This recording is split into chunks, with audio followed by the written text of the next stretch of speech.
Good morning class. बेटे आज हम पढ़ेंगे पार्ट 6। बेटा 6 है, मैम ने गलती से बाय मिस्टेक चैप्टर 5 लिख दिया है।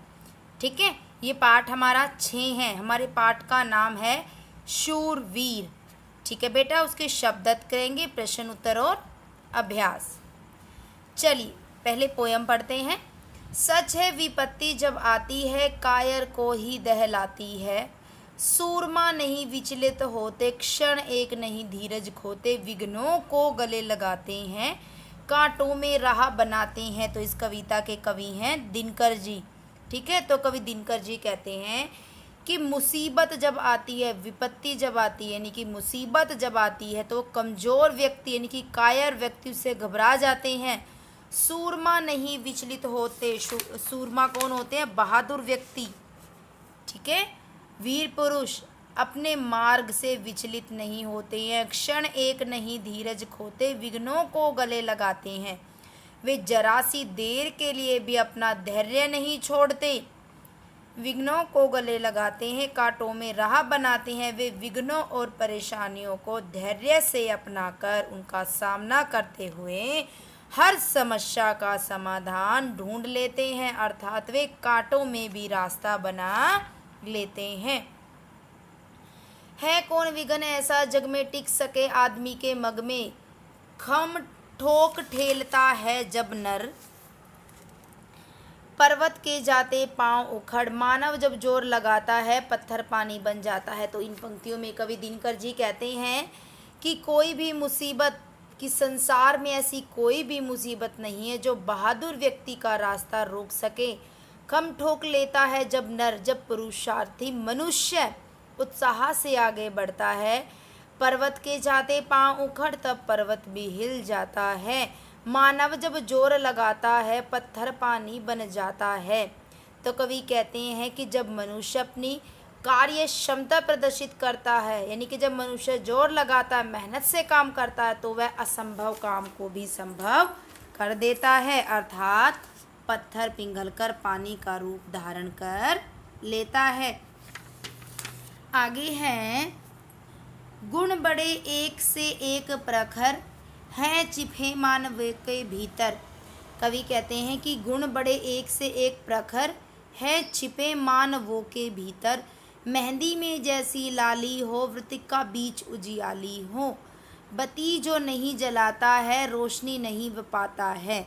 तो इन पंक्तियों में कवि कहते हैं कि मानव में अनेक गुण, यानी कि अनेक क्वालिटी, अनेक गुण उसी प्रकार छिपे हुए रहते हैं जैसे मेहंदी में लालिमा और दीपक की बाती में प्रकाश। देखो जो मेहंदी का पेड़ होता है, कभी देखा आपने, ग्रीन होता है, लेकिन जब मेहंदी को पीसते हैं, उसको लगाते हैं बालों में, हाथों पर, तो वो लाल रंग छोड़ती है।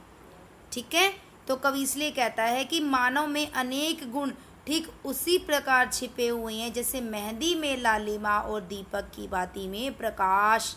वृत्तिका बीच उजियाली हो, बत्ती जो नहीं जलाता है, रोशनी नहीं पाता है। तो कवि कहते हैं कि जो व्यक्ति यह बाती नहीं जलाता है, उसे कभी प्रकाश नहीं मिलता। ठीक है, तो कवि कहते हैं कि जो पुरुषार्थ नहीं करता उसे कुछ भी नहीं मिलता, यानी कि जो मेहनत नहीं करता उसे कुछ भी प्राप्त नहीं होता। तो इस कविता से आपको क्या सीख मिली है? तो इस कविता से हमें सीख मिली है कि जो वीर पुरुष होते हैं, सूरमा होते हैं, वे बड़ी से बड़ी मुश्किलों का, बड़ी से बड़ी समस्याओं का सामना करते हैं और उनमें हिम्मत नहीं हारते हैं, और वे हर विघ्नों को पार करके अपने लक्ष्य को प्राप्त कर लेते हैं। ठीक है बेटा, मुसीबत के समय में ही सच्चे मानव की, यानी कि उसकी साहस की परीक्षा होती है कि कौन व्यक्ति मुसीबतों से घबराकर अपना लक्ष्य छोड़ देता है और कौन उन पर डटा रहता है। आगे शब्दार्थ हैं बेटा इसके। विपत्ति, विपत्ति का होता है बेटा अर्थ मुसीबत। कायर डरपोक, दहलाना डराकर कंपा देना। सूरमा बहादुर। विचलित, विचलित होता है स्थिर, डिगा हुआ। धीरज धैर्य।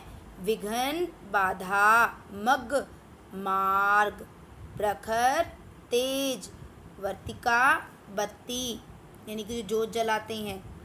आगे बेटे इसके प्रश्न उत्तर है। विपत्ति में कौन अस्थिर नहीं होता? वीर पुरुष, बहादुर व्यक्ति विपत्ति में अस्थिर नहीं होते।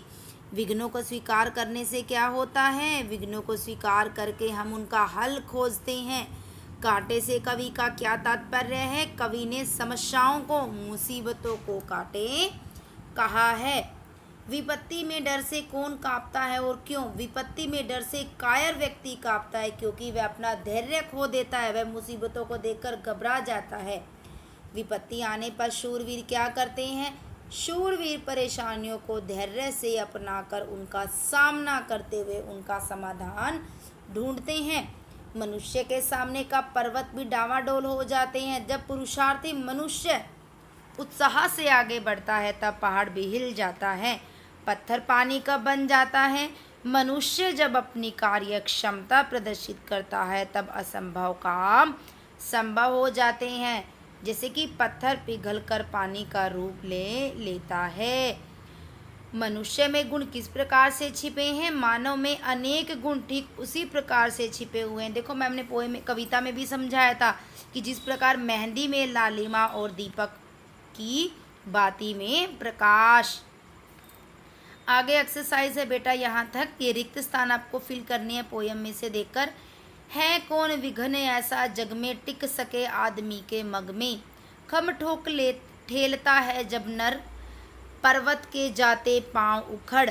मानव जब जोर लगाता है पत्थर पानी बन जाता है। आगे ठीक पे निशान लगाना है हमें, जो ठीक है हमारा आंसर। बहादुर व्यक्ति नहीं खोते, क्या नहीं खोते? बहादुर व्यक्ति अपना धैर्य। उजाले के लिए क्या करना चाहिए? बत्ती जलानी चाहिए। मानव की शक्ति के सामने सब कुछ संभव हो जाता है।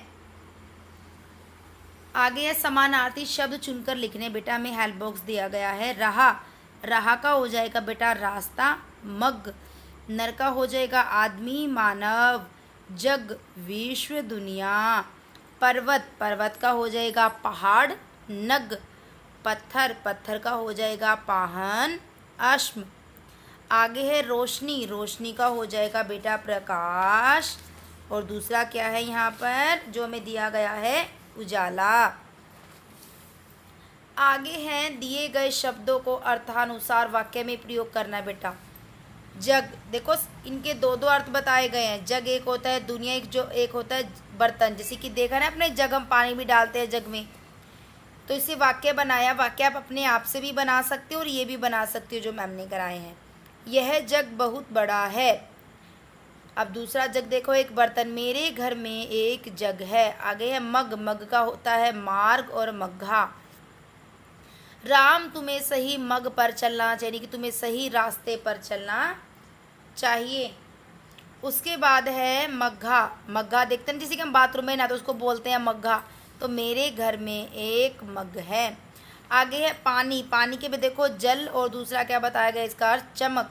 हमें शुद्ध पानी पीना चाहिए। आगे चमक देखो, इस अंगूठी पर सोने का पानी चढ़ा है। आगे है इनको लिंग के स्थान पर लिखना है कि कौन सा स्त्रीलिंग है कौन सा पुल्लिंग। स्त्रीलिंग में देखो क्या आ गया? रोशनी, मेहंदी, बत्ती, विपत्ति, वर्तिका। आगे देखो पुल्लिंग में आदमी, पर्वत, कांटा, पांव, पत्थर। आगे बेटा ये एक एक्टिविटी थी मैम ने करा दी है, आप इसको अपनी बुक में फिल करना है, ठीक है।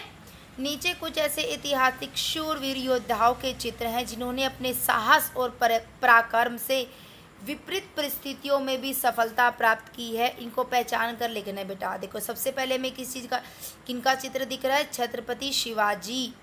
उसके बाद हमें किनका चित्र दिख रहा है? रानी लक्ष्मीबाई। उसके बाद हमें दिख रहे हैं टीपू सुल्तान।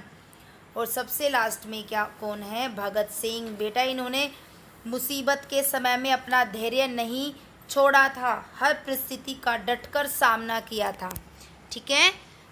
मैम ने आपको चैप्टर समझा दिया है, कविता समझा दी है बेटा। सबसे पहले शब्दार्थ लिखने हैं, फिर प्रश्न उत्तर करने हैं और एक्सरसाइज बुक में फिल करनी है, ठीक है।